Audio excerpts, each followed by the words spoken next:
Igsoon, kabalo ba ka igsoon nga gipakamatyan ta sa Dios tungod sa atong mga sala? Muna igsoon nga tungod sa dakong gugma sa Dios ipadala niya ang iyang bugtong anak aron ikaw ug ako igsoon dili silutan.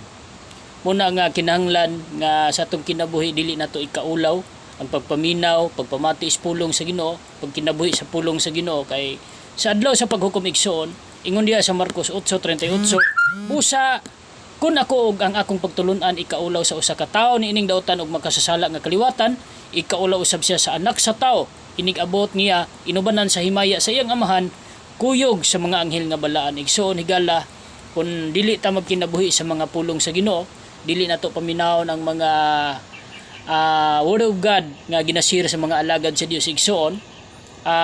Posible sa ulahing mga adlaw i-deny ta atubangan sa amahan igsoon. Kung ang tao i-deny ni Jesus atubangan sa iyang amahan,